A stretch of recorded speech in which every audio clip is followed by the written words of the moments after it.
పొద్దున్నే ఇక్కడి నుంచి ఇటు పోతుంటే అక్కడ టీటీడీ కళ్యాణ మండపం ఇంగ్లీష్లో రాసి ఉన్నారు. ఎవరన్నా పట్టించుకొని ఆ టీటీడీ వాళ్ళకి చెప్పి ముందు తెలుగులో రాయించండి. తెలుగు కూడా కాదు, మన భాష పేరు ఆంధ్రము, మనం ఆంధ్రులం. ఆంధ్ర భాష మాట్లాడే వాళ్ళు ప్రపంచంలో ఎక్కడున్న వాళ్ళు కూడా ఆంధ్రులే. ఆంధ్రులు కాకుండా ఎవరు లేరు. కానీ ఆంధ్రులు చెప్పుకోవడం మర్చిపోయారు, వదిలేశారు. ఇప్పుడు తెలుగు జాతి అంట. తెలుగు జాతి అనేది లేదు, ఉన్నది ఆంధ్రజాతి ఒక్కటే.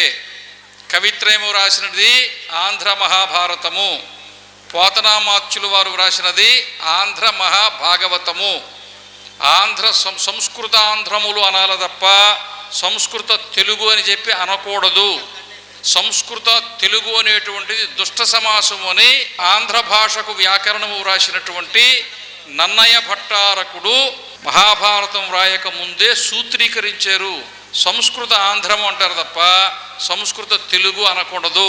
ఇటీవల కాలంలో కొంచెం తెలివి ఎక్కువైపోయి పొంగి పొర్లిపోయి సోమశిల డ్యాము దాటిపోయి కన్నబోయి బంగాళాఖాతంలో కలిసి ఆంధ్ర వాళ్ళు కాస్త తెలుగు వాళ్ళు అయిపోయారు. అందుకని ఇప్పుడు వెంటనే టీటీడీ వాళ్ళకి చెప్పి అది తెలుగులో ఆంధ్రంలో రాయించాలి.